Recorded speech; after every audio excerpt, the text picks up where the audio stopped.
My name is Taylor Swift. No, not that one. I'm the original model, the 1.0 version.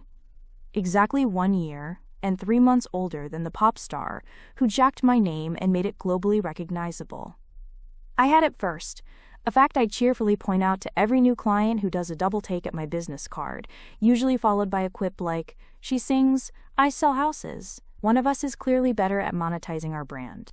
It's my go-to icebreaker, a little dose of self-deprecating humor that says, "Yes, I know, let's get the joke out of the way so you can sign this listing agreement." Today, however, the universe's longest-running punchline was the least of my problems. The real joke was my life, and the ringmaster was my ex-husband, Paul Hewitt. I stood in the doorway of his glass-walled office, the one I helped him pick out the furniture for back when I was naive enough to think joint assets was a romantic concept. He was leaning back in his throne-like leather chair, a smug grin plastered on his face. Across from him, perched on the edge of his desk like a prized poodle, was Tiffany, the 24-year-old administrative assistant he'd been administratively assisting after hours. "Taylor, come in," Paul said, his voice dripping with the kind of false magnanimity that made my skin crawl. "Tiffany and I were just finalizing the quarterly awards. It's looking like you're a strong contender for participation." Tiffany giggled, a sound like wind chimes in a hurricane. I ignored her and focused on Paul. My refusal to quit this brokerage after our spectacular flame-out of a divorce was a constant source of irritation for them. They'd expected me to run, tail between my legs, humiliated. Instead, I showed up every day, a smiling, lipstick reminder of his duplicity. If I had to live with the knowledge of what he did, he could darn well live with looking at my face every single morning. It was a petty war of attrition, and I was winning. "What do you need, Paul?" I asked, keeping my voice as crisp and professional as my blazer. He pushed a file across his massive mahogany desk. "A new listing. Prime opportunity. A real gem in the rough." I knew that tone. That was his "I'm about to ruin your month" tone. I picked up the folder. The address was in Hyde Park, one of Kansas City's oldest and most beautiful neighborhoods, famous for its historic mansions.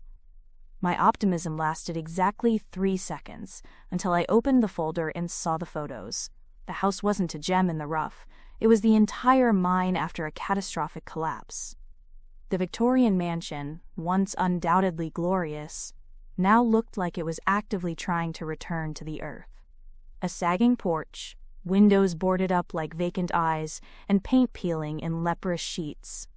The interior shots were worse: water-stained ceilings, crumbling plaster, and what appeared to be a family of raccoons using a clawfoot tub as a latrine.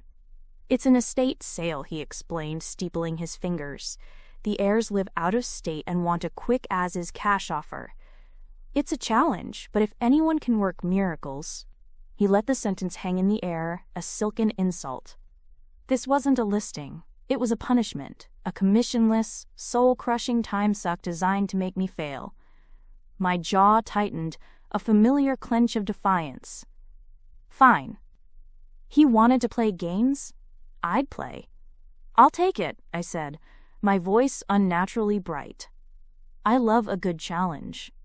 Who knows? Maybe I'll find a buyer who appreciates vintage structural decay.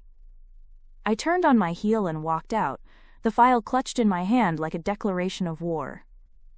An hour later, I was standing in front of the beast itself. The photos hadn't done it justice. In person, the house radiated an aura of profound neglect. It sighed with the weight of its own history and decay. I was pretty sure I heard it whisper, "Run." A part of me, the sane, rational part, wanted to throw the file in a dumpster and tell Paul to give it to Tiffany. But the other part, the hard-headed, reckless part that got me into these messes in the first place, was already calculating. The house had bones. Good ones. If it could be saved, it would be worth a fortune. A low rumble drew my attention to the curb. A dusty, dark blue Ford F-150, the kind of truck that looked like it actually worked for a living, had pulled up. The driver's side door opened, and a man swung himself out with an easy, athletic grace that seemed at odds with the sheer size of him. He was tall, with broad shoulders that strained the seams of his plain gray t-shirt, Worn denim jeans hugged his legs, and scuffed work boots looked like they'd seen more than their fair share of construction sites. His hair was the color of dark honey, catching the afternoon sun, and when he turned, my breath caught somewhere in my throat. It wasn't that he was handsome in a polished Paul Hewitt kind of way. This was something else entirely. Something rugged and real.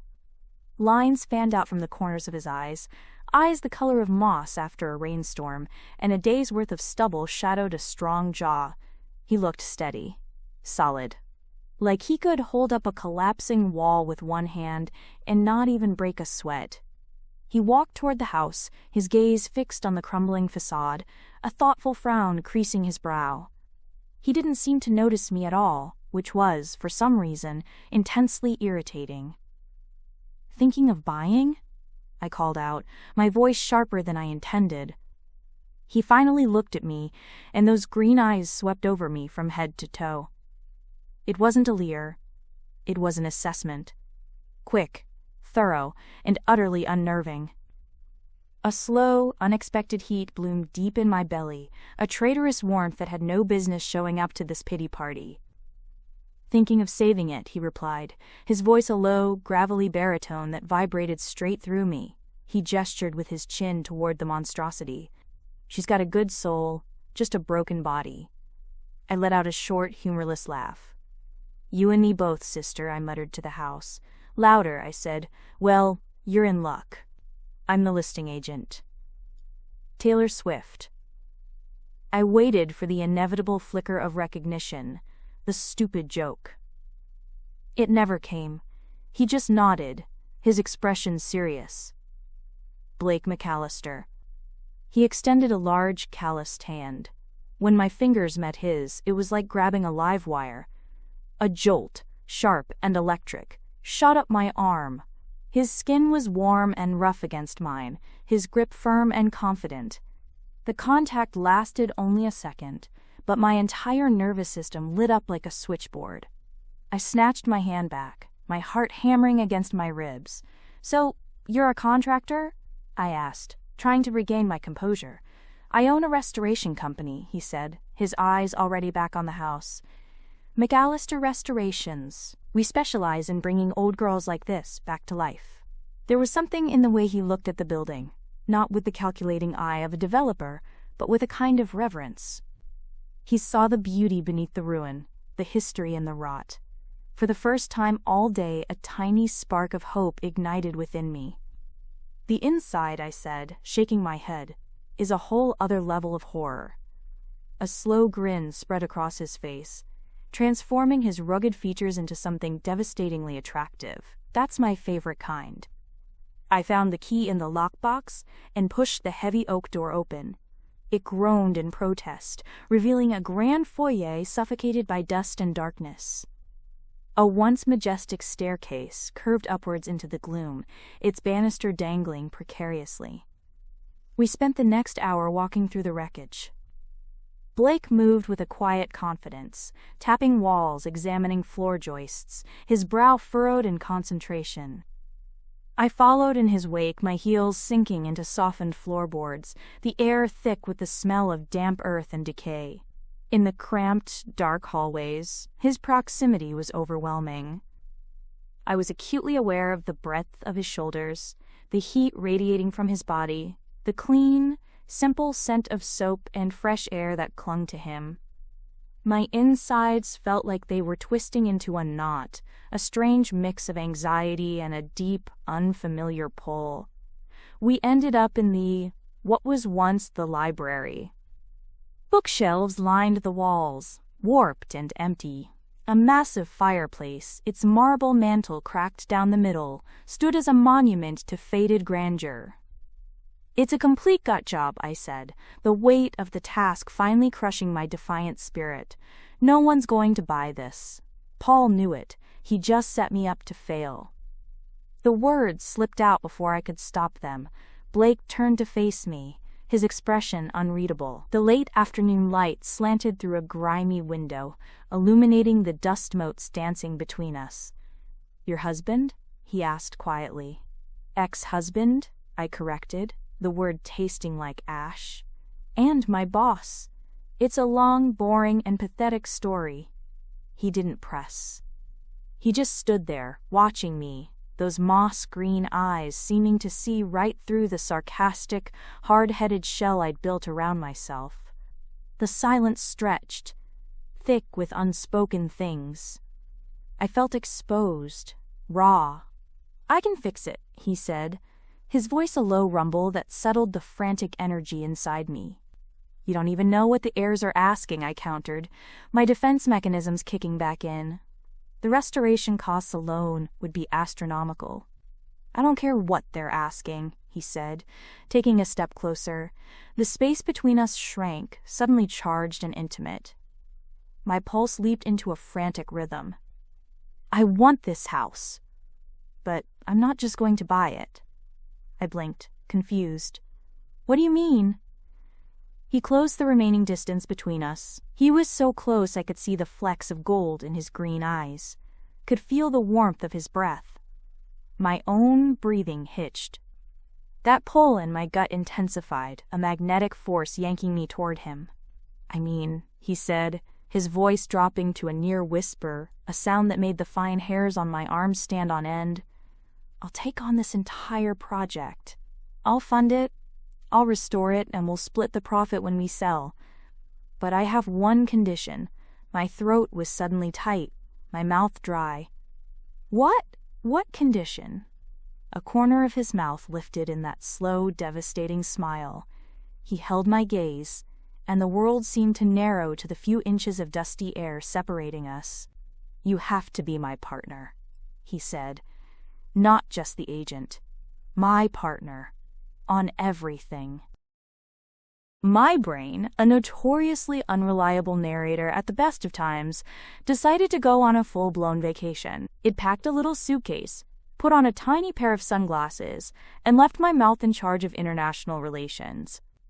The only thought it left behind was a looping, high-pitched scream that sounded suspiciously like danger. "Partner," I repeated, the word feeling thick and foreign on my tongue. "On everything?" The space between Blake McAlister and me had become a microclimate of its own, hot, dense, and low on oxygen. My pulse was doing a frantic salsa against my ribs. I could feel the warmth rolling off his chest, smell the faint, clean scent of his skin beneath the dust of the old house. It was a scent that had no business being so distracting, so elemental. His devastating grin didn't falter. "You're the real estate expert. I'm the restoration guy. We'll be making decisions together every step of the way. Sourcing materials, design choices, budget approvals, dealing with city permits. Everything. I don't want an agent who just shows up to collect a check at the end. I want a partner who's as invested in this old girl as I am." "Oh, a business partner." My brain, apparently back from its jaunt to Bermuda, sent a frantic memo to my lungs, reminding them to start working again. I took a shaky breath, the dusty air scraping my throat. The heat coiling low in my stomach wasn't from a business proposal, though. That was a whole different kind of hostile takeover. "You don't even know me," I managed, my voice a croak. I sounded like a frog who'd been chain-smoking. I could be terrible at this. My design sense is limited to, does this throw pillow match my wine? "I'm a good judge of character," he said, his gaze dropping to my mouth for a fraction of a second before meeting my eyes again. The shift was so quick I almost thought I'd imagined it, but the aftershock ricocheted through my entire system. "And I saw the way you looked at this house when you first walked in, like you were angry on its behalf." He wasn't wrong. I was. I was angry for the house, for me, for every beautiful thing Paul Hewitt had ever tried to ruin just for the fun of it. "So what's the deal?" I asked, crossing my arms over my chest.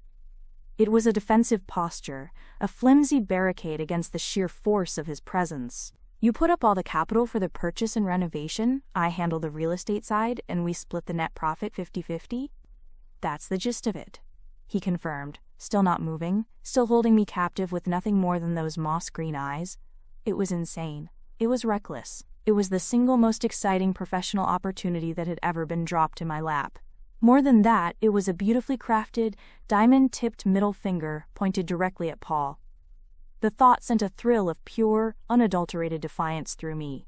"You've got yourself a partner, Mr. McAlister," I said, forcing a confidence I was miles away from feeling. I stuck out my hand, determined to make this handshake a purely business transaction. His large, warm hand enveloped mine again. This time, I was prepared for the jolt, but it still sent a tremor up my arm. His thumb brushed over my knuckles. A fleeting, casual touch that felt anything but. "Call me Blake," he said, his voice a low vibration that seemed to settle deep in my bones. He held on for a beat too long, his expression unreadable. I felt like a bug under a microscope, every flicker of doubt and every spark of attraction laid bare for his inspection. Finally, he let go, and I snatched my hand back as if I'd touched a hot stove. A week later, the deal was signed. The out-of-state heirs, thrilled at the prospect of a no-contingency cash offer and a potential future profit share, had practically wept with relief over the phone. The real fun, however, was breaking the news to Paul. I strode into his office without knocking, dropping the signed offer on his desk with a satisfying thud. He and Tiffany looked up from a spreadsheet that, from my angle, looked suspiciously like a website for luxury yacht rentals. "The Hyde Park property?" I announced, my voice ringing with a cheerfulness I knew would grate on his every last nerve. "We have an accepted offer." Paul picked up the paperwork, a smirk already forming. "Don't tell me some poor sucker actually bit. What'd you get? 10 cents on the dollar?" "Better," I said, leaning my hands on his desk. "I found an investor, a restoration specialist. He's funding the entire project, purchase and renovation. We're partnering on it. 50-50 profit, split upon resale." The smirk on Paul's face vanished, replaced by a dark, thunderous glower. He scanned the document, his knuckles turning white as he gripped the pages. Tiffany peered over his shoulder, her brow furrowed in a valiant attempt at complex thought. "McAlister Restorations?" Paul spat the name like it was poison. "You're partnering with a contractor?" "He's a highly respected historical restoration expert," I corrected sweetly. "And my business partner?" "You'll just be collecting the brokerage's commission on the initial sale, which I'm sure you'll enjoy." His jaw worked, the muscle ticking furiously. This was so much better than I had imagined. He hadn't just failed to make me quit. He had inadvertently handed me the biggest opportunity of my career. He was trapped. To block the deal would be a breach of his fiduciary duty, but to approve it was to sanction my success. "Well," Tiffany piped up, her voice a syrupy drawl, "I just hope you know what you're doing, Taylor. It would be so embarrassing for the brokerage if your little project failed." "Don't you worry your pretty little head, Tiffany," I said, giving her my brightest, most insincere smile. "I've got a very strong partner." I turned and walked out, the image of Paul's incandescent rage warming me all the way back to my desk. The war of attrition had just escalated, and I'd brought in heavy artillery. 2 weeks later, I was standing in the gutted-out shell of the future dining room, covered in a fine layer of plaster dust and regret. Partner on everything, it turned out, was less about board meetings and more about me holding the stupid end of a pry bar while Blake swung a sledgehammer with a grace that was both terrifying and mesmerizing. The house was a hive of activity, his crew, a team of seasoned guys who communicated in a series of grunts and nods, moved with practiced efficiency. But Blake was the heart of the operation, his energy setting the pace for everyone, and I, his partner, was right there with him. "You know," I said, my voice strained as I tried to maintain my grip on the vibrating piece of steel, "when I got my real estate license, I don't recall a chapter on demolition. I feel like this might violate some kind of realtor code of ethics. Or at least my manicure." Blake swung the sledgehammer, and a huge section of lathe and plaster exploded from the wall, showering us both in more debris. He let the hammer rest on the floor, breathing a little heavily. A sheen of sweat slicked his skin, and the gray t-shirt he wore was now mostly a darker shade of sweat. My eyes traced the line of his bicep, the coiled power there, before I forcibly snapped my gaze back to his face. This was becoming a problem. A big, 6'3", ridiculously capable problem. "You wanted to be invested," he said, a grin playing on his lips. "This is what invested looks like. Besides, you need to know what's behind these walls to sell them." He ran a dusty hand through his dark honey hair, leaving a streak of white. The gesture was so unconsciously male, so un-Paul-like, that it sent another one of those traitorous flutters through my chest. My days fell into a new, exhausting rhythm. Mornings were spent at the brokerage, fending off Paul's simmering hostility and Tiffany's saccharine-laced insults. Afternoons were spent at the house. I learned the difference between a load-bearing wall and a suggestion wall, as Blake called them. I helped him peel back layers of hideous 70s-era wallpaper to reveal original hand-painted frescoes underneath. I spent hours online, sourcing period-appropriate light fixtures and clawfoot tubs, my initial throw pillow and wine, design philosophy getting a serious and much-needed upgrade. In the cramped hallways and dust-filled rooms, Blake's presence was a constant, solid force. I became hyper-aware of him. The way he'd place a hand on the small of my back to guide me around a pile of debris, a touch that was purely functional yet sent lightning skittering across my skin. The low rumble of his laugh when I'd trip over a floorboard for the 10th time. The intensity in his eyes when he'd look at me while explaining a structural detail, as if I were the only person in the world.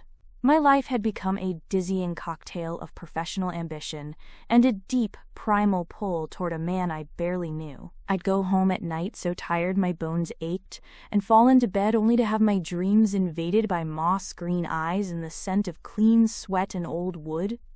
It was infuriating. It was exhilarating. One sweltering Friday afternoon, we hit a snag. A big one. While reinforcing the floor joists in the library, his foreman discovered that the main support beam was riddled with termite damage and dry rot. It wasn't just compromised, it was practically powder. "Well," I said, staring at the cavernous hole in the floor and the pathetic splintered beam. "On a scale of, oops, we need more nails, to, we just bought the world's most expensive kindling, where are we?" Blake was uncharacteristically quiet, his jaw tight as he shone a high-powered flashlight into the dark space. The easygoing demeanor was gone, replaced by a grim focus. The news wasn't good. Replacing the beam would require specialized equipment and a custom-milled piece of timber. The cost would blow a $50,000 hole in our carefully planned budget. The weight of it settled on me, a cold, heavy stone in my gut. This was the failure Paul was waiting for. The "I told you so" that Tiffany would deliver with glee.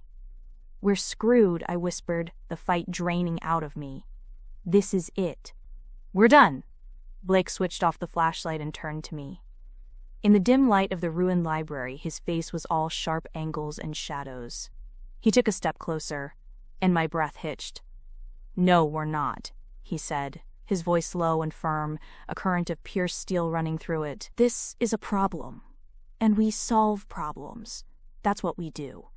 He reached out, not to touch me, but to gently brush a smudge of plaster from my cheek with his thumb. The contact was electric, a sudden, shocking intimacy in the midst of the chaos. His skin was rough against mine, the calluses a testament to the work he did, the worlds he built and rebuilt. My entire body went still, every nerve ending zeroed in on that single point of contact. He let his hand fall, but his eyes held mine. "We don't quit, Taylor," he said, and it felt like he was talking about more than just a house. "Not me, and not you." He was right. I wasn't a quitter. I'd proven that every day for the past year. Looking at him, at the unshakable confidence in his gaze, I felt a flicker of my own defiance return. We stood there for a long moment, the air thick with dust and unspoken words, the disaster at our feet completely forgotten. The pull I felt toward him was no longer just a spark of attraction. It was a deep, resonant hum, a magnetic field I had no hope of escaping. And the truly terrifying part? I wasn't sure I wanted to. The ghost of Blake's thumbprint lingered on my cheek, a phantom touch that was more real than the $50,000 crater that had just opened up at our feet. His words, "Not me," and "not you," echoed in the dusty cavern of the library, stitching themselves into the frantic beat of my heart. He wasn't just talking about the house. It was a promise, a declaration, and it terrified me more than any amount of dry rot. My usual defense mechanism, a witty, self-deprecating remark designed to shatter any moment of genuine sincerity, failed me completely. The sarcasm module in my brain had apparently gone on strike. I just stared at him, at the unwavering resolve in his moss-green eyes, and felt the ground beneath my feet shift in a way that had nothing to do with compromised joists. "Okay," I finally managed, my voice raspy. I cleared my throat and took a half step back, creating a sliver of breathable air between us. The loss of his body heat was immediate and unwelcome. "Okay, partner, so what's the plan? Do we start a GoFundMe? Save the Victorian? We could get t-shirts made." The tension broke, and the corner of his mouth lifted in that slow grin that did catastrophic things to my internal wiring. Tempting. But I think we can do better than that. We spent the next hour on the sagging front porch steps, which felt marginally safer than any of the floors inside. Blake had a cooler in his truck filled with bottled water, and he passed one to me. The cold plastic was a welcome shock against my palm. With a notepad balanced on his knee, he sketched out the structural problem, explaining the logistics of lifting the house, removing the powdered beam, and sliding in a new custom-milled piece of heart pine. The numbers he was writing were frankly obscene. My stomach churned. This was it. This was the precise moment Paul had envisioned, the insurmountable hurdle that would send me crawling back to his office in defeat. I stared at the peeling paint on the porch column, my mind racing. Failure wasn't an option. Not with Paul watching. Not with Blake watching. Then, a memory surfaced, dredged up from the depths of the most boring continuing education credit class I'd ever been forced to attend. "Wait," I said, sitting up straighter. "Historic preservation tax credits. This neighborhood is a registered historic district. The house is over 100 years old. If we follow the restoration guidelines to the letter, we could qualify for a state tax credit. And there are grants. The Landmark Conservancy has a fund for stabilizing endangered properties." Blake stopped writing and looked at me, his pen hovering over the paper. A new kind of light entered his eyes. Not the heat of attraction I was becoming dangerously accustomed to, but something else. Respect. "It's a long shot," I rushed on, the idea gaining momentum. "The paperwork is a nightmare. We'd have to prove the property is a significant historical asset. Which, well, right now it's a significant raccoon toilet. But it could work. It could cover a huge chunk of this." He was quiet for a long moment, his gaze searching mine. "That's brilliant, Taylor." The simple praise, delivered in his low, gravelly voice, landed in my chest like a warm stone. It was so different from Paul's backhanded compliments, which were always designed to undermine. Blake was looking at me like I was an actual asset. A partner. My cheeks felt hot. "Well, one of us has to have a brain. You're just the pretty one with the hammer." He laughed, a deep, rumbling sound that vibrated through the wooden steps. "Deal. You handle the paperwork war. I'll handle the demolition." The next 3 weeks were a blur of organized chaos. My life became a schizophrenic split between two worlds. By day, I was Realtor Taylor, showing split levels in the suburbs and enduring the cloying atmosphere of the brokerage. Paul had taken to walking past my desk and sighing dramatically, a piece of passive-aggressive theater for Tiffany's benefit, but every afternoon I would shed that skin like a snake, change into jeans and steel-toed boots in my car, and become partner Taylor. I waged a multi-front war on bureaucracy, my phone permanently attached to my ear as I navigated the labyrinthine corridors of city planning, the State Historic Preservation Office, and the Landmark Conservancy. I filled out forms in triplicate, wrote impassioned essays about the architectural significance of forgotten cornices, and learned more about 19th century timber framing techniques than I ever thought possible. Meanwhile, Blake and his crew moved with the methodical grace of an army. They reinforced the structure, carefully removing priceless bits of woodwork and trim for later restoration, and prepped the house for the delicate surgery of replacing its spine. Our partnership found its rhythm in the twilight hours. We'd sit on the porch long after his crew had gone home, sharing cheap pizza from a greasy box, our legs companionably brushing against each other. We'd argue about the merits of nickel versus brass bathroom fixtures and pore over salvaged blueprints we'd found stuffed in a wall cavity. In those moments, with the setting sun painting the sky orange and purple behind the skeletal frame of the house, the rest of the world would fall away. There was only the shared mission, the quiet understanding that passed between us, and the constant, thrumming awareness of his body next to mine. The pole was a living thing now, a magnetic current that hummed in the space between us. I was acutely aware of the way his eyes would linger on my face when I was talking, the callous texture of his fingers when he'd pass me a document, the clean, earthy scent of his skin after a long day's work. My dreams were a chaotic montage of his hands, his voice, his smile. I was losing a war on a battlefield I hadn't even known I was on. Then, one Tuesday, Paul made his move. A gleaming white city vehicle pulled up to the curb. A man with a clipboard and a sour expression got out. An unscheduled inspection. I saw Paul's grubby fingerprints all over it. The inspector, a weaselly man named Peterson, proceeded to crawl over every inch of the site. Blake was a fortress of calm professionalism, answering every question, producing every permit. But Peterson was clearly on a mission, looking for any infraction, any violation that would let him slap a stop work order on the project. "This temporary shoring looks inadequate," Peterson sniffed, tapping a massive support beam with his pen. "It's rated to 3 times the load-bearing capacity required by city code," Blake replied, his voice level, but with an edge of steel I hadn't heard before. "As you can see from the engineering report you're holding," Peterson just grunted and moved on. I felt a familiar rage begin to boil in my gut.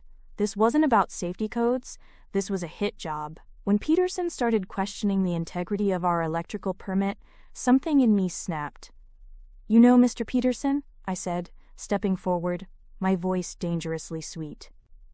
"It's so reassuring to see the city taking such a personal interest in our little project, especially since my ex-husband, Paul Hewitt, over at Hewitt Realty, has also expressed such a keen interest in our progress. A formal complaint about targeted harassment from a competing brokerage can be such a paperwork nightmare, can't it? I'd hate for anyone to get bogged down in an ethics investigation." Peterson froze. His eyes darted from me to Blake and back again. He wasn't a mastermind. He was a pawn.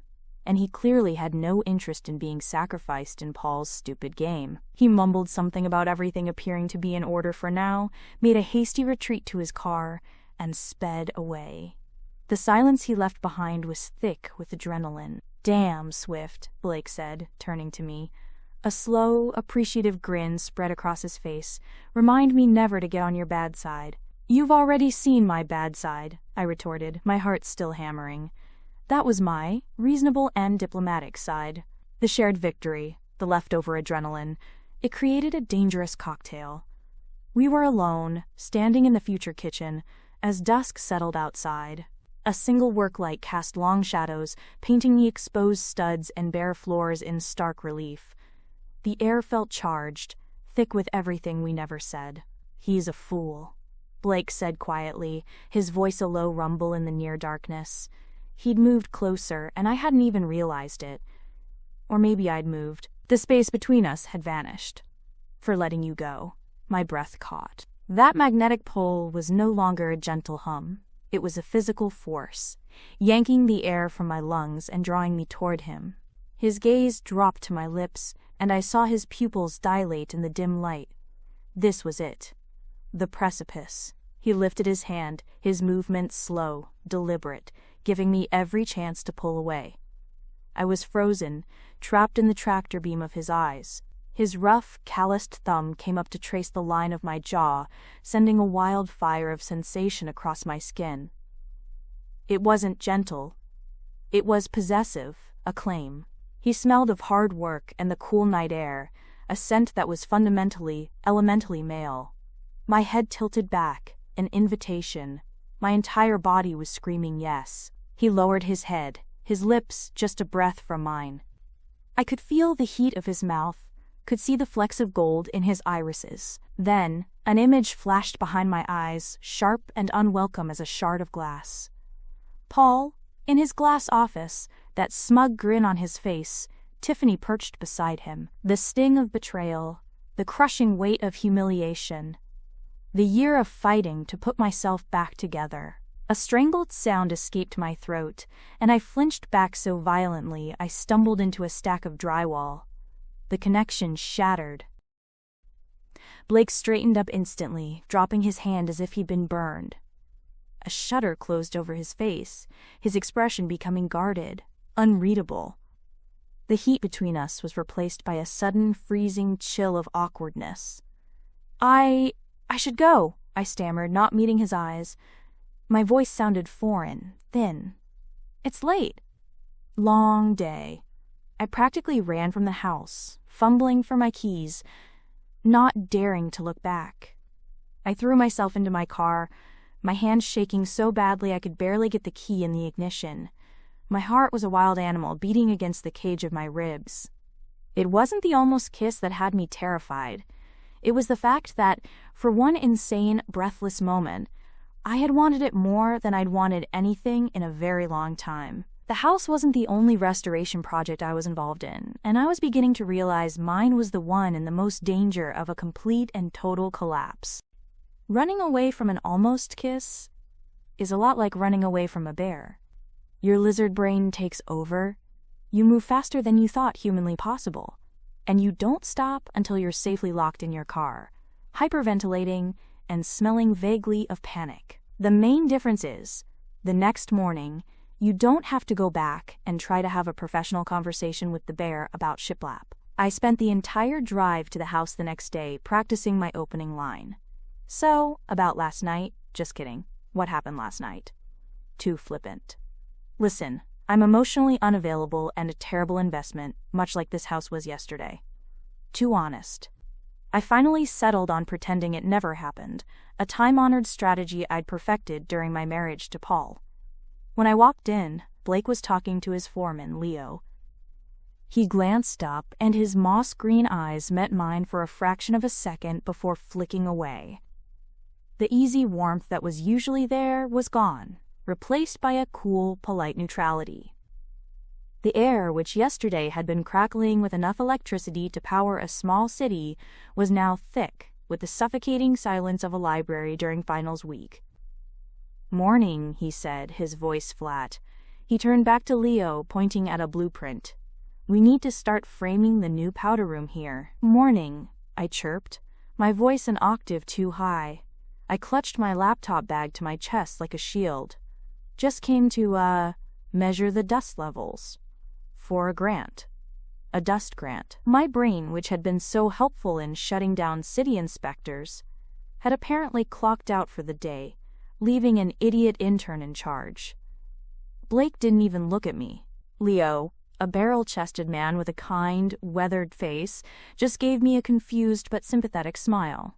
I scurried up to what would one day be a bedroom but was currently my makeshift office, an overturned bucket and a plank of wood. This was my new normal. The easy camaraderie, the shared pizza, the casual touches that had sent fire through my veins, all of it was gone, incinerated in my moment of blind panic. We were strictly business partners now, communicating in polite, sterile sentences about budgets and timelines. It was excruciating. My body, however, hadn't gotten the memo. Every time he walked past my bucket desk, my skin would prickle, and a low, insistent hum would start up in my belly. My traitorous insides were still staging a full-scale mutiny in favor of a man who was now treating me with the detached courtesy of a bank teller. A week passed at this glacial pace. The new support beam was installed, a massive, beautiful piece of timber that was the strongest thing in the whole house, including my resolve. I buried myself in the grant applications, turning the story of the house's decay into a Shakespearean tragedy that could only be redeemed by a hefty check from the Landmark Conservancy. It was a good excuse to avoid the construction zone and, by extension, Blake. One afternoon, I was on the phone, trying to charm a clerk at the county records office, when a loud crash followed by a string of curses echoed up the stairs. I crept to the doorway and peered down. One of the younger crew members, a kid named Ricky, was standing over a pile of shattered glass. He had dropped a massive, original stained glass window that they had just painstakingly removed for restoration. My stomach plummeted. That window wasn't just old, it was irreplaceable. I saw Ricky's face, pale with terror. I braced myself for the explosion. Paul would have eviscerated him. He would have screamed, belittled him in front of everyone, and probably fired him on the spot, docking his last paycheck for the damages. Blake came striding into the foyer. He stopped, looked at the kaleidoscopic disaster on the floor, then at Ricky's horrified face. His jaw was tight, but his voice, when he spoke, was low and even. "You okay, Ricky? You're not cut?" Ricky shook his head, looking like he was about to be sick. "Boss, I'm so sorry. I tripped on that loose board. It's my fault. I'll pay for it." Blake let out a long breath, running a hand over the back of his neck. "No, you won't," he said, his voice firm but not unkind. "It was an accident. And that loose board is my fault. I should have had it fixed this morning. We'll figure it out. Leo, let's get this cleaned up carefully. We can salvage the lead and maybe some of the larger pieces. Ricky, go grab a water and take 5. I stood there, hidden in the shadows of the upper floor, my phone forgotten in my hand. I watched Blake crouch down, carefully picking up a shard of ruby-red glass, his expression one of grim determination, not rage. In that moment, the final crumbling wall around my heart developed a massive crack. He wasn't Paul. He wasn't anything like Paul. The thought wasn't just a relief. It was a terrifying revelation. My reason for running, my carefully constructed excuse for keeping him at arm's length, was a lie. I wasn't afraid he was like my ex-husband. I was afraid because he was the exact opposite, and that made him infinitely more dangerous. The next day, Tiffany sauntered over to my desk at the brokerage, a venomously sweet smile on her face. "Taylor," she drawled, examining her flawless nails. "I just heard the most dreadful rumor. Someone was saying that your little money pit in Hyde Park is an absolute disaster. Termites, rot, structural collapse. I heard you can't even give it away. Paul's handiwork. He couldn't shut us down with inspectors, so now he was poisoning the well, trying to kill the project's reputation before it was even born." A hot, protective fury rose in my chest. It wasn't just my project anymore, it was our project. "That's funny, Tiffany," I said, looking up with a smile that was all teeth. "Because I just closed on a historic preservation grant for $100,000. The Landmark Conservancy seems to think it's a pretty solid investment. But you know, rumors are so interesting, aren't they? Like the one I heard about Paul using the company credit card to buy you a very personal diamond tennis bracelet. I'm sure the IRS would find that fascinating." Her face went from smug to sheet white in record time. She spun on her 4-inch heel and scurried back to Paul's office. The small victory felt good, but it was hollow. Paul was playing dirty, and the pressure was mounting. That Friday, we got the call. The Landmark Conservancy Board had reviewed our final application. They wanted to meet with us. In person. On Monday. This was it. This was the final hurdle for the grant that would make or break our budget. We spent the entire weekend at the house, not demolishing, but building. Building our case. We spread the salvaged blueprints across the newly reinforced library floor, the only solid surface big enough. Kneeling across from each other, the air was once again charged, the polite fiction of the last 2 weeks impossible to maintain in such close quarters. I was pointing out a detail on the original elevation when his hand brushed mine. The jolt was instantaneous, a shock of heat that shot straight up my arm and short-circuited my brain. I snatched my hand back. He looked up, and his eyes, stripped of their cool neutrality, were dark and intense. "Taylor," he said, his voice a low gravel. "We need to talk about what happened." My throat went dry. "There's nothing to talk about." I panicked. "I know." He didn't move, just held my gaze.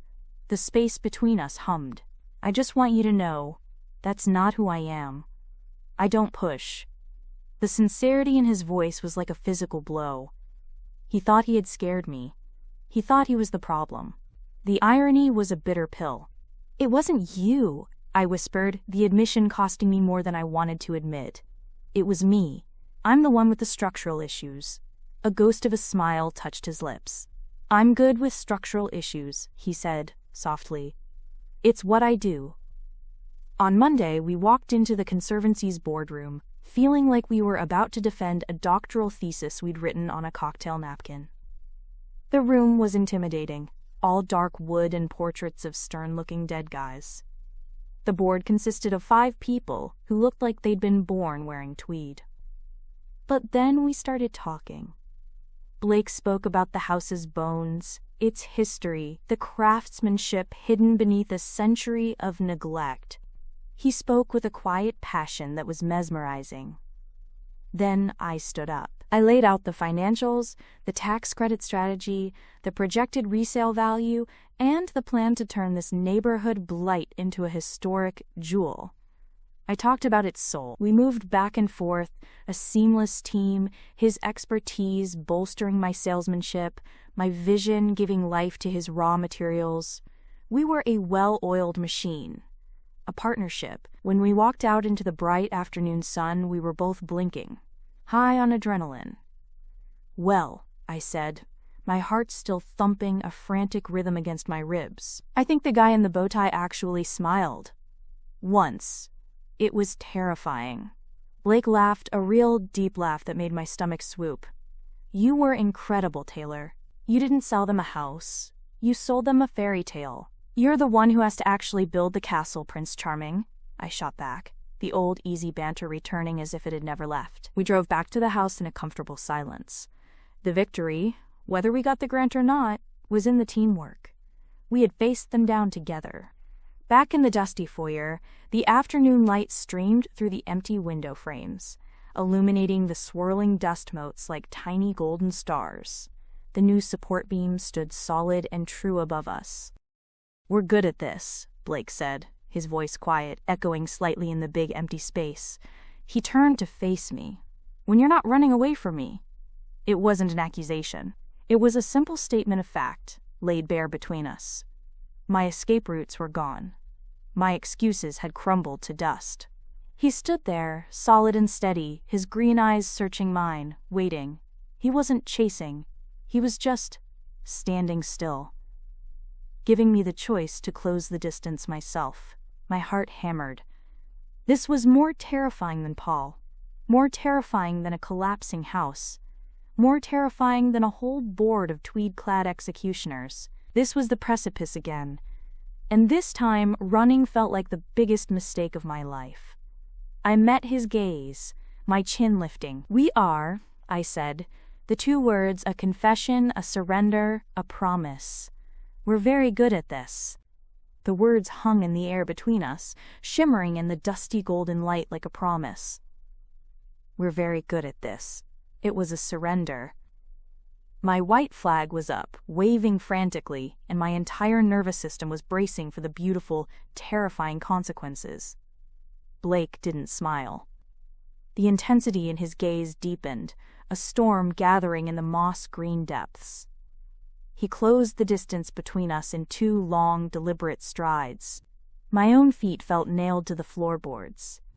He stopped so close I had to tilt my head back to look at him, so close the air grew thin and hot, charged with a year's worth of unspoken frustration and a month of pure, undiluted want.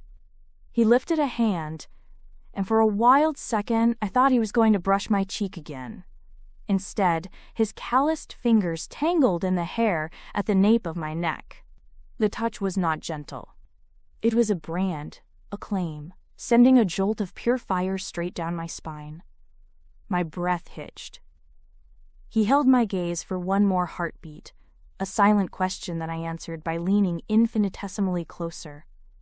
And then his mouth was on mine. It wasn't a kiss. It was a collision. It was all the arguments over blueprints, all the shared pizzas on the porch, all the casual touches that were anything but casual, all of it exploding in a single desperate moment. His lips were firm, demanding, moving against mine with a hunger that stole the air from my lungs and lit every nerve in my body on fire. A low groan rumbled in his chest, a sound that I felt more than heard, and my hands, of their own volition, came up to fist in the front of his dusty t-shirt, pulling him closer. This was what I had been running from. This raw, overwhelming connection that threatened to demolish every wall I'd so carefully built. He tasted of coffee and something uniquely, elementally Blake. His stubble was a rough, exquisite abrasion against my skin. He angled his head, deepening the kiss, and my brain officially left the building, leaving my body to run on pure, primal instinct. I was drowning, and I had never felt more alive. When he finally broke away, we were both breathless, panting in the dusty silence. He rested his forehead against mine, his eyes closed. His thumb stroked the sensitive skin behind my ear, and my knees went weak with the aftershock. "Well," I managed to rasp, my voice sounding like I'd swallowed a handful of gravel. "That certainly violates several sections of the standard partnership agreement." He let out a shaky laugh, a puff of warm air against my lips. He opened his eyes, and the look in them was so raw, so unguarded, it made my chest ache. "We'll write a new one." The sane part of my brain, the part that hadn't been incinerated by that kiss, was screaming about what a terrible, horrible, no good, very bad idea this was.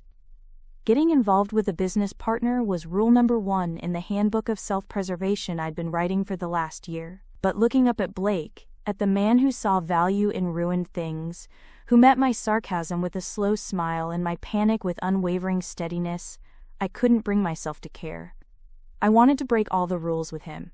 "Okay," he said, taking a small step back, though his hand remained tangled in my hair, anchoring me to him. "Rules of engagement." "I'm listening," I said, my pulse still doing a drum solo against my ribs. "During work hours, on site, with the crew here, we are partners," he stated, his voice a low, serious rumble. "We're the bosses. We keep it professional." "Professional," I repeated, tasting the word. "So, no more hostile takeovers in the foyer?" A corner of his mouth lifted. "No hostile takeovers in the foyer," he agreed, "but after the crew leaves for the day, all bets are off." It was the most thrilling, reckless, and deeply idiotic contract I had ever agreed to. "Deal," I whispered. The next few weeks were an exercise in exquisite torture. The grant came through. The check from the Landmark Conservancy felt like a block of gold when I held it, a tangible symbol of our victory. The news sent a fresh wave of energy through the project. The house, which had been a skeleton for so long, began to grow muscle and skin. Walls were framed, plumbing was laid, and the grand staircase was painstakingly rebuilt, its elegant curve restored to its former glory. And Blake and I, we played by our new rules. During the day, we were McAlister and Swift, the ruthlessly efficient team driving the project forward. We'd stand on opposite sides of a room discussing wiring schematics, the air between us thick with unspoken promises. He'd hand me a set of plans, his fingers brushing mine, and the resulting jolt was a secret we both kept, a silent acknowledgement of the clock ticking toward 5-page M. The moment Leo and the last of the crew packed their trucks and rumbled away, the spell would break. He would turn to me, his professional mask dissolving to reveal the heat underneath, and I would feel that magnetic pull in my gut yank me across the sawdust-covered floors and into his arms. We made out in the half-finished kitchen, against the newly plastered walls of the master bedroom, and once, memorably, on a pile of drop cloths in the library that smelled faintly of paint thinner and impending doom. It was insane. It was unsustainable. And I was happier than I had been in years. The house was coming back to life, and so, it seemed, was I. Then Paul dropped the bomb. It was a Tuesday afternoon. Blake was on the phone with our window supplier, his back to me. We'd ordered custom, period-accurate windows, a massive expense that was also a critical requirement of our historic preservation grant.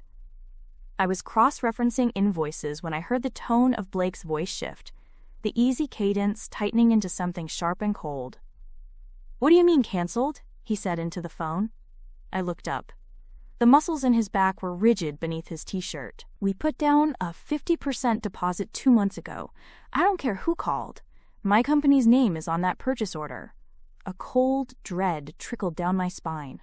I already knew. I knew before he slammed the phone down with a curse that made me jump. He turned to me, his face a thundercloud, his green eyes dark with fury. "Hewitt Realty." He bit out.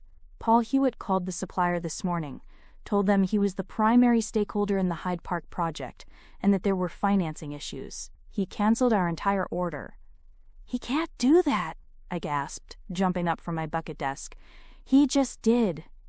Blake growled, pacing the length of the room like a caged animal. "He spooked them. They're a small outfit.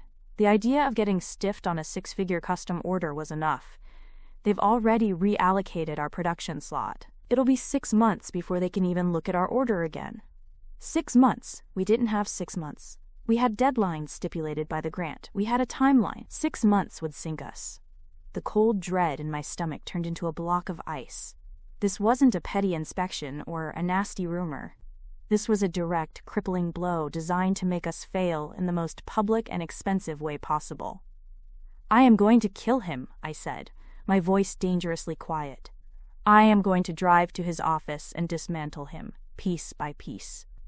Blake stopped pacing and ran a hand through his hair, the gesture filled with a frustrated energy that vibrated through the room. "That won't get our windows back, Taylor." I saw the immense pressure settle on his shoulders. This was his company's reputation, his capital, his neck on the line. And my toxic, vindictive ex-husband was the one holding the axe. A wave of protective fury, so fierce it almost buckled my knees, washed over me. This wasn't just Paul's war on me anymore. He had declared war on Blake, too. On us. Fine. He wanted to play games? He had no idea who he was messing with. "Okay," I said, my mind kicking into overdrive. "Okay, the supplier is Miller & Sons, right? In the Crossroads?" Blake nodded, his eyes narrowed, watching me. "Yeah. Why?" "Jim Miller's wife, Carol, is one of the biggest residential agents in the city," I said, the pieces clicking into place. "She and I did a deal together last year. A nightmare client, a 7-month closing. We bonded over cheap wine and the threat of joint lawsuits. She owes me one." I grabbed my purse and my car keys. "And Paul Hewitt has more skeletons in his corporate closet than a haunted house. He just picked a fight with a woman who knows where every single one of them is buried." I started for the door, my heels clicking purposefully on the plywood subfloor. Blake caught my arm, his grip firm, stopping me. "Taylor, what are you going to do?" I turned and looked him straight in the eye, letting him see all the hard-headed, reckless defiance that had kept me going for the past year. "Don't worry, partner," I said, a slow, predatory smile spreading across my face. "I'm just going to handle the negotiations." The engine of my sensible sedan roared to life, a sound far too tame for the 5-alarm fire blazing in my chest. I drove with a focus so sharp it felt like I could slice through traffic. In my rearview mirror, the skeletal frame of the house shrank and disappeared. But the image of Blake's face, a thunderous mask of fury, and a deep, gut-wrenching worry for a project that was swallowing his capital whole, was burned onto the back of my eyelids. He hadn't tried to stop me again. He just watched me go, his jaw set, those moss-green eyes filled with a reluctant trust that felt heavier and more precious than any grant check. He was trusting me to handle it. Me. The woman whose greatest professional achievement to date was successfully unloading a condo with a ghost problem by marketing it as pre-installed ambiance. The responsibility was terrifying. The confidence it gave me was intoxicating. Paul had made a critical error. He thought he was still just fighting me, the ex-wife he'd tried to humiliate into obscurity. He had no idea he'd just declared war on the queen of decrepit castles, and her terrifyingly capable, sledgehammer-wielding king.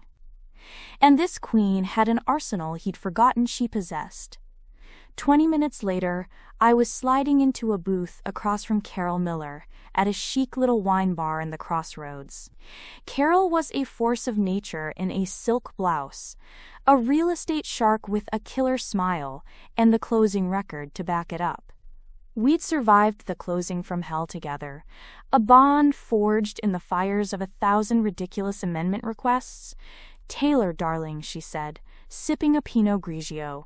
"You said it was an emergency. From the look on your face, I'm guessing either your client is demanding a pet exorcism or you need help burying a body. Either way, I'm in." "Worse," I said, sliding a folder across the table. "Paul Hewitt." Carol's perfectly sculpted eyebrows shot up. She took a long, slow sip of her wine.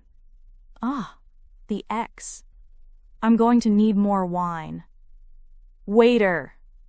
I laid it all out. The house, the partnership with Blake, the historic grants, and Paul's latest act of sabotage with her husband's company. I didn't whine or plead. I presented it as a business problem. A competitor using unethical tactics to interfere with a contract. He told Jim there were financing issues. I finished, my voice level. He implied Blake's company was about to go under, and that Miller & Sons would be left holding the bag on a massive custom order. Carol's eyes narrowed, the friendly warmth replaced by a glacial chill. "That man always was a snake in a $1,000 suit. He's costing my husband business and trying to damage my friend's reputation. 2 birds, one incredibly slimy stone. I need the order reinstated, Carol, and I need it yesterday." "That's a big ask, Taylor. Jim's production schedule is a nightmare. This was the moment. Time to play my ace." I leaned forward. "Paul's brokerage is a house of cards. I know for a fact he's been leveraging the company's operating accounts for personal expenses. Big ones. I'm talking jewelry, weekend trips with his assistant, things that the IRS would find very, very interesting in an audit." I paused, letting the implication hang in the air. "I also know he's being investigated by the Missouri Real Estate Commission for misrepresenting property values on a commercial deal downtown last year. An anonymous tip, I believe." Carol's smile was slow, sharp, and utterly devoid of mercy. It was beautiful. Anonymous tips are so helpful, aren't they? So civic-minded. She picked up her phone. "Let me make a call.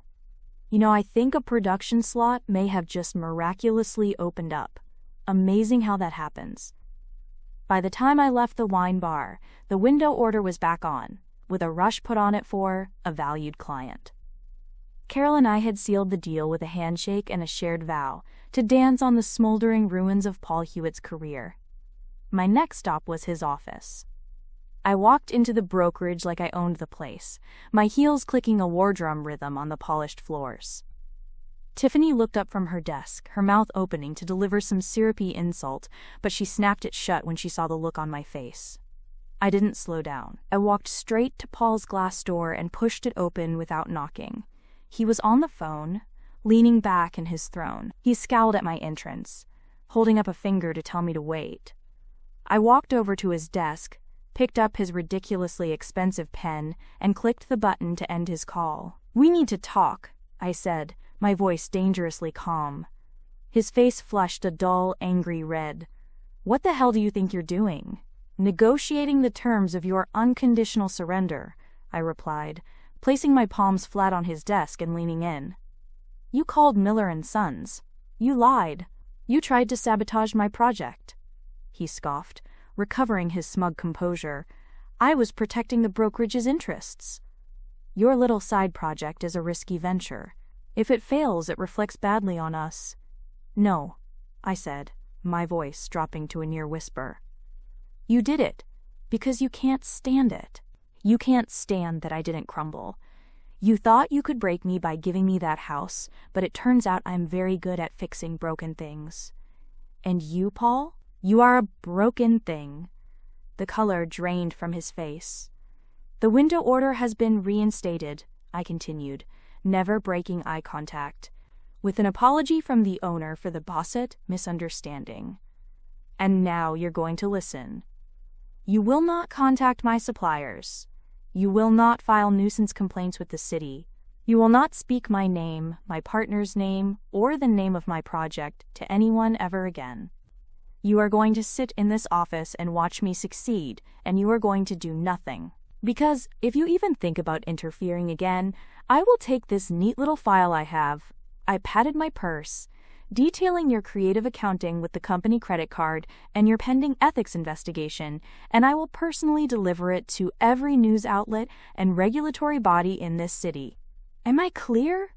He stared at me, his jaw working silently. The smug, confident man I'd once married was gone. In his place was a cornered rat, finally realizing the mouse he'd been tormenting had grown teeth. And claws. Good, I said, straightening up. Glad we had this chat. I turned and walked out, not looking back. The war of attrition was over. I had won. The drive back to the house was a blur. The adrenaline from the confrontation was a wild, humming current in my veins.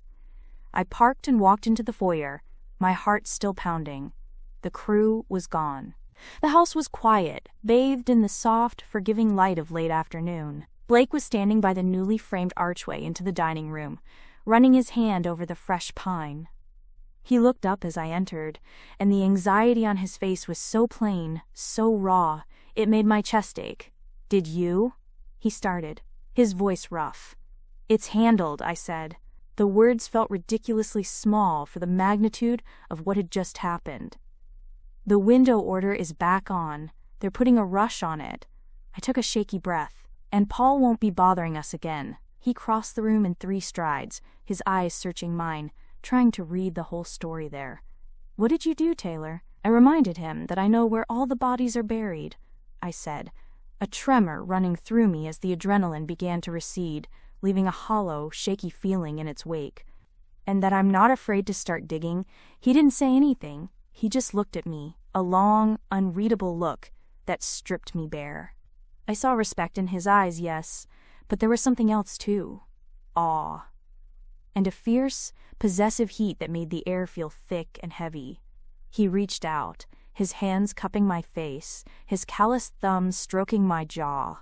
"You're a terrifying woman, Taylor Swift," he murmured, his voice a low vibration that went straight through me. "You have no idea," I whispered. The last of my composure crumbled.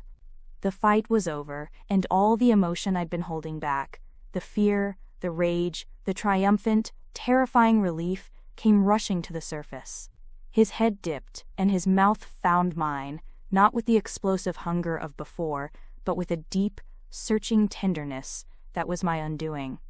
It was a kiss that said, "You're safe now. We're safe." He scooped me up into his arms as if I weighed nothing, his mouth never leaving mine. I wrapped my legs around his waist, my fingers tangling in his hair, pulling him closer. This was it, the point of no return. He carried me up the newly rebuilt staircase, each step solid and sure beneath his feet, and into the master bedroom.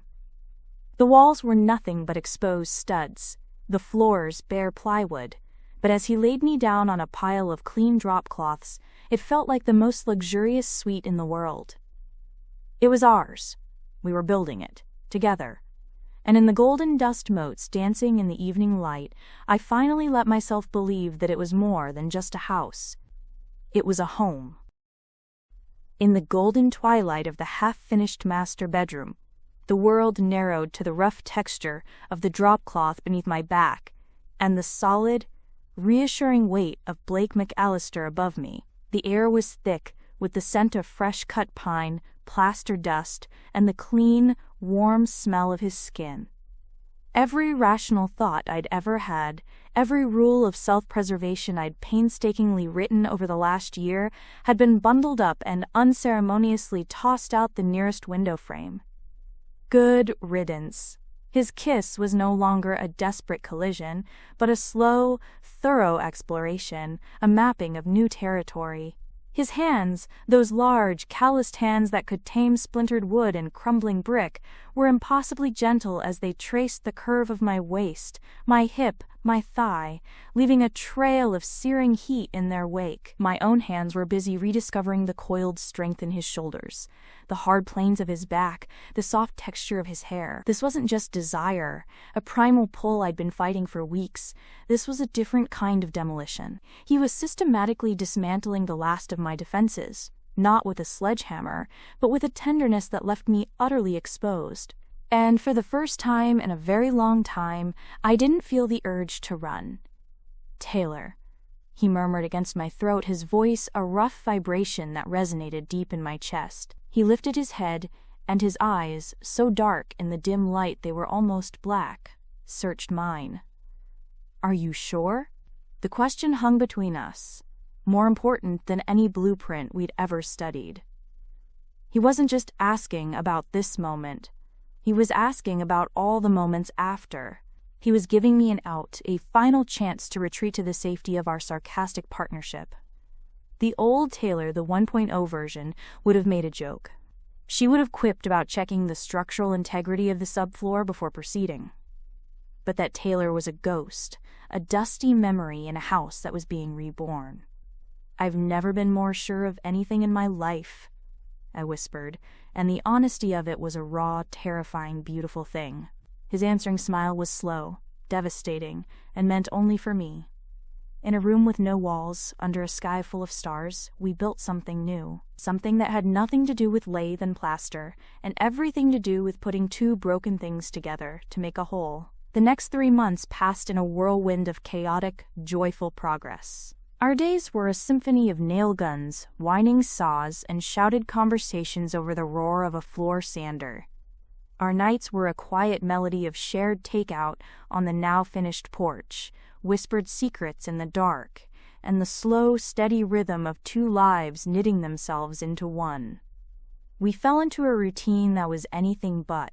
We argued about paint swatches. He had a surprising fondness for a color I dubbed depressed oatmeal, and we made up in the walk-in closet.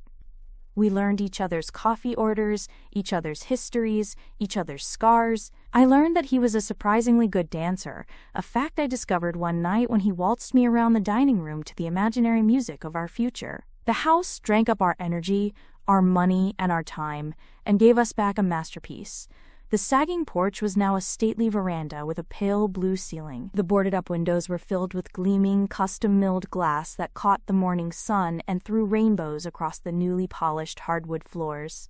The raccoon latrine had been transformed into a spa-like bathroom, with a clawfoot tub so perfect it made me want to weep. The house was no longer sighing with decay. It was breathing. It was alive. And as for Paul, he kept his end of our forced bargain. The brokerage became a neutral territory. He avoided my gaze, and Tiffany, having apparently been warned to stand down, treated me with a wide-eyed caution usually reserved for unexploded ordnance. The war was over, but the victory wasn't just in his silence. It was in the fact that I barely thought about him at all. My world had become so filled with Blake and the beautiful thing we were building that there was simply no room left for ghosts. The day of the open house, the air in Kansas City was crisp and bright, a perfect autumn afternoon. I stood in the foyer, the grand staircase curving majestically behind me, and felt a lump form in my throat. I was wearing a sharp, professional dress and heels that made me feel powerful, but inside, I was the same girl in dusty jeans who had first stood in this wreck, clutching a file like a declaration of war. Blake came up behind me, sliding his arms around my waist and pulling me back against his chest. He was wearing a dark blue button-down shirt that made his eyes look like deep forest pools. "You okay?" he murmured, his chin resting on my shoulder. "It's perfect," I whispered, looking around at the gleaming floors, the elegant trim, the way the light poured into the space. "It's too perfect. I don't want to sell it." He chuckled, his chest rumbling against my back. "That's the sign of a job well done, partner." The doors opened, and the house filled with people. Realtors in sharp suits, prospective buyers with dreamy looks in their eyes, neighbors who had watched the transformation with disbelief. The air buzzed with compliments. Incredible. A work of art. They saved it. Each word was a balm on the old wound Paul had tried to inflict. And then I saw him. Paul stood in the doorway, Tiffany glued to his side, her mouth slightly agape. They stared, their expressions a perfect cocktail of shock and raw, undiluted envy. They had come to see my failure, to witness the rubble of my little project. Instead, they were standing on the threshold of my greatest triumph. I disentangled myself from Blake's arms and walked toward them, a polite professional smile fixed on my face. "Paul, Tiffany, so glad you could make it. Can I get you a brochure?" Paul's face was a mask of thunderous fury. He looked from me to the restored perfection of the room, then over to where Blake was now talking to an interested couple, his easy confidence radiating from him like heat. Paul saw it all. The house, the success, the man who had replaced him. He had lost on every conceivable front. "It's impressive," he finally ground out, the words tasting like poison in his mouth. "Isn't it?" I said, my voice bright and cheerful. "Turns out I have a knack for restoration. Who knew?" I glanced at Tiffany, whose eyes were darting around as if she was mentally calculating the commission. "You know, Tiffany, a little advice from one professional to another. When your boss starts using the company credit card for personal getaways, it might be time to update your resume. Audits can be so messy." The last bit of color drained from her face. Paul grabbed her arm, turned without another word, and all but dragged her out the front door. I watched them go, not with hatred, not even with satisfaction, but with a profound and liberating sense of indifference. He was just a chapter, and I had finally turned the page. The house sold that afternoon for nearly 30% over our asking price after a bidding war between two families who had fallen in love with it.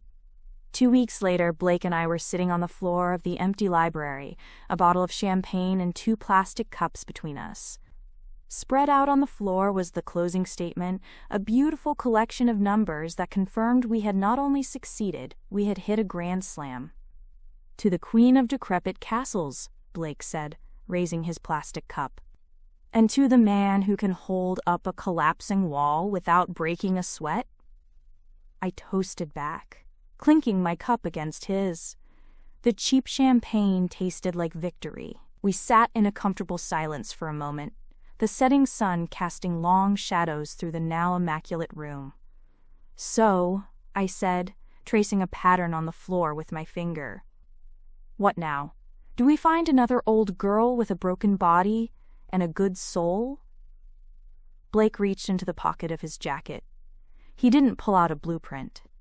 He pulled out a small, velvet box. My heart didn't just hammer, it stopped. My entire circulatory system went on strike. "I was thinking," he said, his voice a little rough, "we could work on a more permanent restoration project." He opened the box. Inside was a simple, elegant ring with a single, stunning diamond that glittered in the fading light. "This house is incredible, Taylor. We're incredible. But I don't want to just be your business partner." Tears, hot and surprising, pricked my eyes. The girl who used witty comebacks as a body armor was gone, and the woman sitting in her place was crying in an empty library, her heart so full it felt like it might actually burst. "My name is Taylor Swift," I said, my voice thick with emotion, and for a long time I thought that was the universe's longest-running joke. I thought I was the 1.0 version, the outdated model. But you... I looked at him, at his steady, loving gaze, and a watery smile broke across my face. "You make me feel like the original is always the most valuable." He slid the ring onto my finger. It was a perfect fit. "So is that a yes, partner?" he asked, his own eyes shining. I leaned in and kissed him. A long, slow kiss that was a promise of shared mornings, future projects, and a lifetime of fixing broken things together. "It's a signed, sealed, and delivered contract," I whispered against his lips, "with a no contingency clause." The diamond on my finger felt like a tiny, brilliant, and slightly terrifying alien artifact that had crash-landed on my left hand. One minute I was a real estate agent with a crumbling project and a partner who was one smoldering look away from giving me a heart attack. The next, I was a fiancé with a 7-figure profit check pending and a partner who was apparently planning a hostile takeover of my entire future. Things escalated quickly when Blake McAlister was involved. So, I said, wiggling my fingers and watching the last rays of sunlight fracture into 1,000 tiny rainbows on the ring. We were still on the floor of the empty library, the champagne bottle listing like a sinking ship between us. Does this mean I have to start sharing closet space? Because I need to be emotionally prepared for that. My shoes have a very specific organizational system that borders on a recognized religion. Blake leaned over and kissed me, a slow, deep kiss that tasted of champagne and victory and the promise of 1,000 mornings. "We'll build you a separate building for your shoes if you want," he murmured against my lips. "A shoe cathedral." My heart did a ridiculous little flip-flop. A man who understood the sanctity of shoe storage was a man you kept. "You're lucky you're handsome," I said, my voice a little shaky. "That was a close one." He just laughed, a low, rumbling sound that filled the empty room and settled deep in my bones. We were engaged. We were sitting on the floor of the house that had nearly broken us and had ended up building us. The sheer, unadulterated joy of it was so potent it was almost dizzying. This was the happy ending. Of course, happy endings always come with paperwork. The next morning, I walked into Hewitt Realty for the last time. It felt different. The air wasn't charged with the old animosity. It was just stale. Paul's glass office seemed less like a throne room and more like a fishbowl. I was no longer the scrappy soldier fighting a war of attrition. I was a conquering hero stopping by to pick up my sword from the pawn shop. Tiffany was at her desk, applying a layer of lip gloss with the focus of a bomb disposal expert. She looked up as I approached, her expression souring. "Taylor, don't you have a pile of dirt to be playing in somewhere?" I placed a neatly typed letter on her desk. "Actually, Tiffany, I do. This is my 2 weeks' notice." I paused, then leaned in conspiratorially. "Though between you and me, I'll be using my accrued vacation time, so today's my last day. Effective immediately." Her jaw dropped, the lip gloss wand hovering forgotten in midair. I gave her my brightest, most sincere smile. It's been a real learning experience working here. For instance, I've learned that embezzling is a very ugly word, but undocumented executive bonuses sounds so much better on a deposition. You might want to remember that. Just a little free advice. I didn't wait for a reply.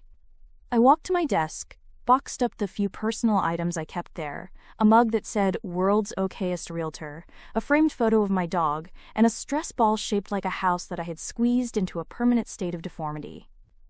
As I walked toward the exit, box in my arms, Paul came out of his office. He stood in the doorway, arms crossed, watching me. He looked smaller, somehow, defeated. He opened his mouth, probably to say something cutting, but no sound came out. What was there to say? I had won. I gave him a little wave. "Don't be a stranger, Paul." "Oh, wait, please do." And I walked out into the bright Kansas City sunshine, leaving the ghost of my old life behind me without a single backward glance. Freedom, it turns out, is a lot like house hunting with a man who builds houses for a living. Overwhelming and not nearly as fun as it sounds. "No," Blake said, running a hand over a doorframe in a pristine, move-in-ready colonial in Brookside. "The miters on this casing are a disgrace. A high school shop student could do better." Blindfolded. "It has a wine fridge," I countered, opening and closing the tiny, perfect glass door. "The subfloor squeaks like a terrified mouse," he said from the hallway. "They probably use subpar materials." 2 weeks passed like this. I, a professional real estate agent who had sold hundreds of homes, was a complete failure at finding my own. Every house we entered was subjected to Blake's intense scrutiny. He saw things no normal person saw. Hairline cracks in the foundation, improper flashing around the windows, the subtle sag of a roofline that indicated future disaster. It was like going to the beach with a shark expert who kept pointing out all the different ways you could be eaten. "I can't live here," he declared, tapping on a wall in a charming tutor. "This is drywall, Taylor. It has the soul of a cardboard box." "Most people live in houses with drywall, you lunatic," I shot back, utterly exasperated. "We're not all looking to live in a log cabin you felled yourself." "That's not a bad idea," he said, his eyes lighting up in a way that made me genuinely nervous. The problem, I realized over a plate of consolatory barbecue after another disastrous day, was the Hyde Park house. We hadn't just renovated it, we had poured our souls into it. We had argued and bled and kissed in those rooms. We were trying to buy a home, but we had already built one and sold it to someone else. Anything less felt like a cheap imitation. We were explaining our predicament to Leo over beers that Friday night. He listened patiently, his weathered face creased with amusement as I acted out Blake's dramatic rejection of a house with emotionally unavailable crown molding. "So let me get this straight," Leo said, taking a long pull from his beer. "You two took the worst house in the city and turned it into a palace. You made a pile of money doing it, and now you're trying to buy some boring, finished house someone else built?" He shook his head, a wry grin spreading across his face. "You two are the dumbest smart people I know.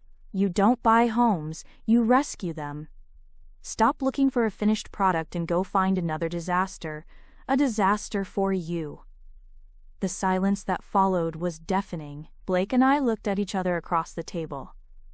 Leo's words hung in the air, simple and obvious and absolutely, 100% correct. We weren't meant for move-in ready. We were gluttons for punishment. We thrived in the chaos of creation. The slow grin that spread across Blake's face was the same one I'd seen the day he first looked at the Hyde Park monstrosity. It was a look of challenge, of excitement, of a man seeing the beautiful bones beneath the ruin. "He's right," Blake said, his green eyes locking with mine, a whole conversation passing between us in a single look. "We need our own wreck." My heart started hammering in that familiar, reckless rhythm. "A bigger wreck," I said, my own grin matching his. "A real, soul-crushing what have we gotten ourselves into kind of wreck." And that's how we found ourselves standing in front of Firehouse Number 9. It was a beast. A 2-story red brick behemoth in the West Side neighborhood, built in 1908 and decommissioned in the 70s. It had sat vacant for decades, a proud, forgotten relic, surrounded by up-and-coming art galleries and trendy taco joints. The windows were boarded up, the massive oak doors were chained shut, and a robust-looking tree was growing straight through the slate roof of the hose tower. It wasn't a house. It was a dare. "The city owns it," I said, reading from the listing on my phone. My voice was a little breathless. "They've been trying to unload it for years. Structural reports are alarming." Blake walked the perimeter, his hands on his hips, his head tilted back. He wasn't seeing the crumbling mortar or the graffiti scrawled across the brick. I knew that look. He was seeing the soaring ceilings, the open spaces where fire engines once gleamed. He was seeing the brass fire pole, which the listing promised was still, miraculously, intact. He was seeing a home. He came to stand beside me, close enough that I could feel the heat radiating from his body in the cool evening air. He didn't look at the firehouse. He looked at me. "It's a complete gut job," he said, his voice a low, rumbling challenge. "It'll cost twice as much and take 3 times as long as the Hyde Park house. It'll probably push us to the absolute brink of sanity." I looked up at the crumbling facade, at the sheer, beautiful, idiotic impossibility of it all. This wasn't a smart investment, it wasn't a practical choice, it was a life.